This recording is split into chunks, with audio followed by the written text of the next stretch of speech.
Perdana Menteri Jepang Sanae Takaichi meletakkan bunga dan membungkuk di depan monumen peringatan di Nagasaki Peace Park Minggu. Upacara digelar untuk memperingati 81 tahun serangan bom atom Amerika Serikat ke kota Nagasaki pada 9 Agustus 1945. Dalam pidatonya, Takaichi menyebut pemahaman yang tepat mengenai kenyataan tragedi bom atom perlu terus disebarluaskan ke seluruh dunia. Ia mengajak para pemimpin dunia, termasuk generasi pemimpin di masa depan, untuk mengunjungi lokasi penyerangan bom atom dan melihat langsung dampak kerusakan yang ditimbulkan senjata nuklir. Takaichi juga menegaskan Jepang akan tetap mempertahankan 3 prinsip non-nuklir, yaitu tidak memproduksi, tidak memiliki, dan tidak mengizinkan masuknya senjata nuklir ke wilayah Jepang. Jepang juga akan terus mendorong pendekatan yang disebut realistis dan pragmatis untuk mewujudkan dunia tanpa senjata nuklir melalui kerangka perjanjian non-proliferasi nuklir atau NPT. 81年前の長崎と広島の惨禍を決して繰り返させてはなりません。我が国は非核三原則を堅持しており、長崎を最後の被爆地にという誓いのもと、唯一の戦争被爆国の使命として核兵器のない世界の実現に向けた芸術的かつ実践的な取り組みを推進しています。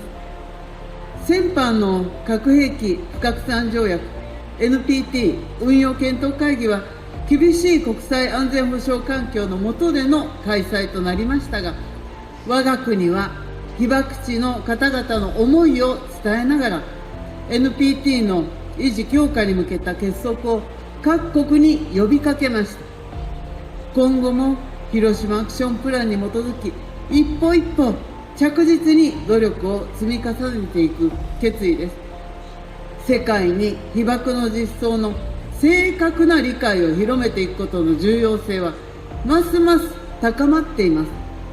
世界中の指導者や未来のリーダーに被爆地訪問を呼びかけ、被爆の実相に触れていただくことで、核兵器使用の惨禍に関する記憶を継承していく取り組みを続けてまいります。